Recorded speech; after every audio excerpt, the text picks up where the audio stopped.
the USCIS delays. It's not just for green card. It is also for people who have applied for naturalization, applied for a waiver. Most people that have been delayed a lot is about waivers. It's also for U visa cases.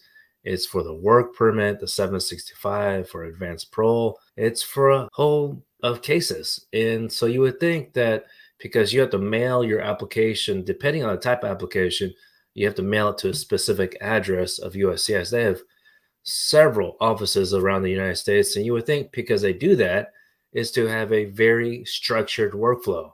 Well, it's as if they don't have any workflow. So folks, we're going to talk about it. We're going to share ways that you can maybe prevent the delays, maybe not all of them, but some of them is just nothing you can do except file a lawsuit of the current situation, at least with NVC. All right. But I know with the title of this subject today is, at least on YouTube, is USCIS delays are extremely high. And it's true. It may not be for everyone, but the one where people have suffering a long delay is waiver cases. This is for people who have applied for 601A waiver.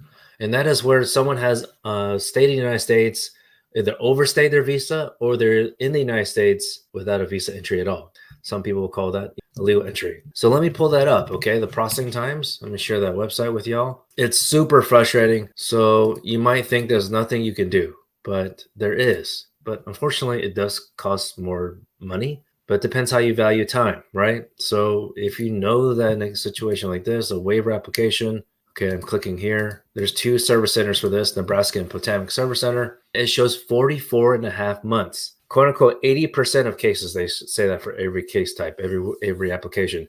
80% of cases are completed within 44.5 months. So within could mean, yeah, maybe your application could be approved in 36 months. It doesn't have to be exactly 44 months, but we have experience filing mandamus lawsuits because of unreasonable delays. Of course, you might think that at the 3-month mark, that's unreasonable, but the government has their own timing chart in terms of what's unreasonable. The only type of application that's black and white in terms of very clear on the timing on when to sue is when people applied for naturalization to become a U.S. citizen. If they said that if you had an interview and you still haven't received a decision in 120 days after the interview, then they said sue them in district court. So this is an example of a case that we help on.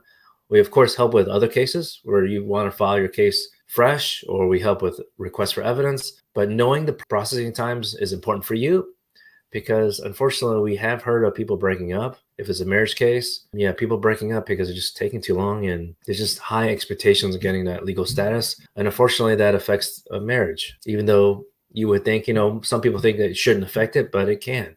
All right. So here's something to think about.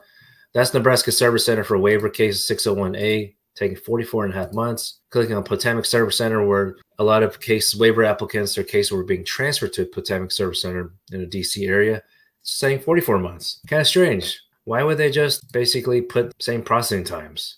The whole point is to transfer cases to another service center is that they can process it faster. But clearly, it's only half a month faster. It's a little strange to me, in my opinion. I love to share my opinion. If you've been following our channel, we try to cut to the chase. No sugarcoating, okay? Here at Ting Law Group, at Green Card Guys, transparent as possible, okay?